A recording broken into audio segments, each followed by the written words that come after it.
के काफिले पर गोलीबारी की गई है। इस आतंकी हमले में 5 जवान घायल होने की खबर है। सभी घायलों को घटना स्थल से एयरलिफ्ट कर लिया गया है। अजमल का साहब, वो अजमल का साहब मारा था। Who the hell are you to giving this statement? 26 crore आवाम की रिप्रेजेंटेशन कर रहे हैं और आप अपने मुंह से बकवास करके हम सारे को टेररिस्ट कंट्री डिक्लेयर कर दिया है। हमारे कितने स्टूडेंट्स बाहर के मुल्कों में गए हैं अक्रॉस, हमारे छाप लग गई। छाप किसने लगाई? इंडिया ने लगाई कि इन्होंने लगाई? पाकिस्तान के अपने सियासतदानों ने लगाई। उन्होंने तो क्लेम किया था, आपने एडमिट किया। अगर हम बात करें बॉर्डर के उस पार करें तो ये दहशतगर्दी ने उनको भी अपनी लपेट में लिया और हमले जो है गाहे बगाहे होते रहते हैं बाजारों में, कभी आर्मी पर, कभी मस्जिद में। तो सर ये दहशतगर्दों का ताल्लुक किन जमातों से होता है और ये बनते क्यों? नहीं, ताल्लुक इनका किसी जमात से नहीं होता और ना ही इनका कोई मजहब होता है। अच्छा, आज वहाँ पुंछ के मकाम पर इंडियन एयरफोर्स पर एक हमला हुआ है जिसके नतीजे में इंडियन एयरफोर्स का एक नौजवान मारा गया है और 5 शदीद जख्मी हो गए हैं और इंडिया ने हमेशा की तरह इस अटैक का जिम्मा भी पाकिस्तान पर डाल दिया है। दीन इस्लाम है या मुस्लिम है, वो अपनी गिरफ्त रखना चाह रहे हैं, तो ये टकराव होना है और ये सारी टेररिज्म की चीज़ें उसी से जन्म लेती हैं। जो बॉलीवुड दिखा रहा है या जो हमने लास्ट कुछ सालों में देखा कि दहशतगर्दी करने वाला एक मौलाना के रूप में आता है, अल्लाह अकबर का नारा लगाता है और उसके बाद जो है वो बॉम्ब ब्लास्ट कर देता है। अब दुनिया में जो है ना इस्लामोफोबिया इस दहशतगर्दी की वजह से बहुत ज़्यादा बढ़ा है। अगर हम इंडिया पाकिस्तान के ताल्लुकात की बात करें, आज इंडिया एक बात कर रहा है कि क्रॉस बॉर्डर टेररिज्म हमारे मुल्क में हो रही है। खुलेआम कहते हैं कि पाकिस्तान एक दहशतगर्द बनाने वाली फैक्ट्री है। वो कहते हैं कि इंडिया IT इंजीनियर जो है वो बना रहा है और पाकिस्तान जो है वो दहशतगर्द बना रहा है। ये सारे टेररिज्म के पीछे जो सबसे मेजर बात छुपी है वो है इकोनॉमिकल वार। ठीक है कि आपने किस तरह अपने ओपोनेंट को जेर करना है, इक्तिसादी तौर पे आपने जेर करना है उसको, तो वो कैसे होगा कि इनको बहरानों में डाल दो। रहे हैं जम्मू कश्मीर के पुंछ इलाके से, जहां पर एक आतंकवादी हमला हुआ है। जानकारी यह है कि वायुसेना के काफिले पर गोलीबारी की गई है। इस आतंकी हमले में ये सारे टेररिज्म के पीछे जो सबसे मेजर बात छुपी है वो है इकोनॉमिकल वार। ठीक है कि आपने किस तरह अपने ओपोनेंट को जेर करना है, इक्तिसादी तौर पे आपने जेर करना है उसको, तो वो कैसे होगा कि इनको बहरानों में डाल दो।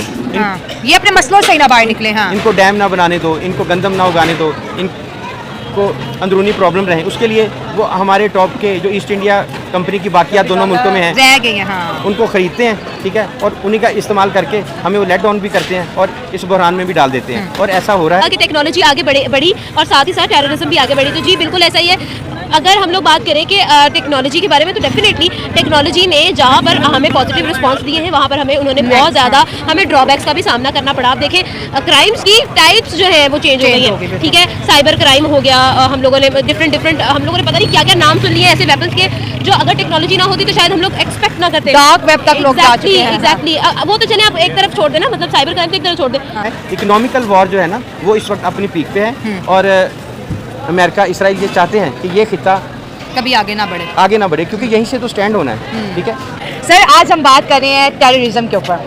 टेक्नोलॉजी जैसे जैसे इस दुनिया में बढ़ती जा रही है उसी तरह से दहशतगर्दी बहुत बढ़ रही है। अगर हम बात करें अपने मुल्क की तो हमारा मुल्क 2000 के बाद से लेके अब तक जो है दहशतगर्दी को बर्दाश्त कर रहा है। बहुत से मासूम जाने की, बहुत से आर्मी ऑफिसर्स की जाने की, पुलिस सिपाहियों की जो है जाने की। इसी तरह अगर हम बात करें बॉर्डर के उस पार करें तो ये दहशतगर्दी ने उनको भी अपनी लपेट में लिया और हमले जो है गाहे बगाहे होते रहते हैं बाजारों में, कभी आर्मी पर, कभी मस्जिद में।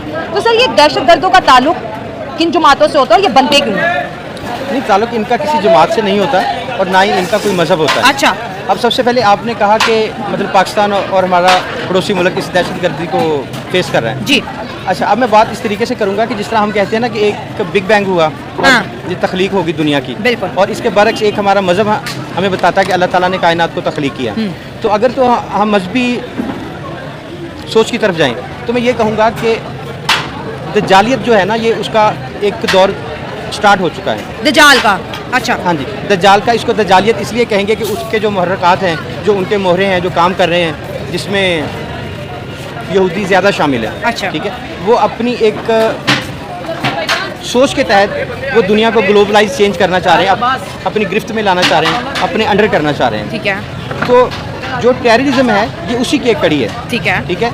अब ये है कि वो ये देखते हैं, एक तो हो गया यहूदों ने सारा, और एक हो गया दीन इस्लाम। ठीक है, जिनका शुरू से हम देख रहे हैं कि एक टकराव है। ओके। अगर तो आप उस लेवल पे जाएंगे ना तो फिर आपके लिए हर चीज़ आसान हो जाएगी समझनी, और आपको ये भी समझ आ जाएगा कि ये जो टेररिज्म है, दुनिया के बिगड़ते हालात हैं, दुनिया की तपिश बढ़ रही है, जदीद टेक्नोलॉजी और आइटम बम्स बन रहे हैं, मिसाइल चल रहे हैं और न्यूक्लियर वेपन तक बन गए हैं, चलते आ रहे हैं। ये क्या है? ये उसी की ही कड़ी है, दज्जालियत की कड़ी है कि उन्होंने अपनी गिरफ्त रखनी है और जो उसके बरक्स हैं, जो दीन इस्लाम है या मुस्लिम है, वो अपनी गिरफ्त रखना चाह रहे हैं। तो ये टकराव होना है और ये सारी टेररिज्म की चीज़ें उसी से जन्म लेती हैं। जो बॉलीवुड दिखा रहा है, ये जो हमने लास्ट कुछ सालों में देखा कि दहशतगर्दी करने वाला एक मौलाना के रूप में आता है, अल्लाह अकबर का नारा लगाता है और उसके बाद जो है वो बॉम्ब ब्लास्ट कर देता है। अब दुनिया में जो है ना इस्लामोफोबिया इस दहशतगर्दी की वजह से बहुत ज़्यादा बढ़ा है। अगर हम इंडिया पाकिस्तान के ताल्लुकात की बात करें, आज इंडिया एक बात कर रहा है कि क्रॉस बॉर्डर टेररिज्म हमारे मुल्क में हो रही है। हमारे बलोचिस्तान के अंदर कुछ होता है, हम कहते हैं कि ये उनकी साजिश है, बलोचिस्तान में वो करा रहे हैं। तो ये एक तो हमारा ट्रस्ट भी नहीं डेवलप हो रहा और उधर दहशतगर्दी होती है, हमारा नाम आता है, हमारे मुल्क में दहशतगर्दी होती है, हम उनका नाम लगाते हैं। जी बिल्कुल, यही मोहरे तो यही है ना,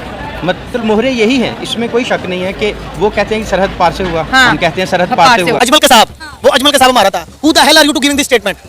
26 करोड़ आवाम की रिप्रेजेंटेशन कर रहे हैं और आप अपने मुंह से एक बकवास करके हम सारे को टेररिस्ट कंट्री डिक्लेयर कर दिया है। हमारे कितने स्टूडेंट्स बाहर के मुल्कों में गए हैं, अक्रॉस हमारे छाप लग गई। छाप किसने लगाई? इंडिया ने लगाई कि इन्होंने लगाई? पाकिस्तान के अपने सियासतदानों ने लगाई। उन्होंने तो क्लेम किया था, आपने एडमिट किया। अगर इंडिया ने ये स्ट्रेटेजी अपनाई हुई है तो अब वो नहीं चलेगी, क्योंकि it's a social like global country, पूरी दुनिया ग्लोबल विलेज बन चुकी है। अब ये बार बार हथकंडा यूज नहीं होगा कि हम पे जो कि आपके पाकिस्तान ने किया है। आप अपने ये देखें, जो आपके वहाँ पे ऑक्युपाइड कश्मीर है, इंडियन ऑक्युपाइड कश्मीर, आप वहाँ पे लोगों के साथ क्या कर रहे हैं? सर्जिकल स्ट्राइक हुई थी, आप उनके लोगों के माँ बहन बेटे को उठाते हैं, आप उनके लड़के मारते हैं, वो हम पैदा करते हैं, आप लोग खुद करते हैं। तो उसका सिर्फ मलबा पाकिस्तान पे गिराओगे, पाकिस्तान आर्मी पे गिराओगे, ये तो एक बेवकूफ़ों वाली बात है, सिर्फ अपने आपको इलेक्शन में जितवाने के लिए। बाकी इसका मेरा नहीं ख्याल कि इंटरनेशनली दुनिया को भी पता चल गया कि इनकी वक़्त क्या है। अभी तो आप देखें ना कि पाकिस्तान अपने मसलों मसाइल में फंसा हुआ है। पाकिस्तान को इस तरह के जो है हथकंडे अख्तियार करने की मेरा नहीं ख्याल जरूरत है। Pakistan basically itself in a defence position. We have never been involve in any attacking position in the past as well. हमने कभी अटैक नहीं किया, हम हमेशा डिफेंसिव पोजीशन में रहते हैं। हमारे पास जो कश्मीर है हम उसको सही तरह अगर केटर कर लें, I think it's more than enough.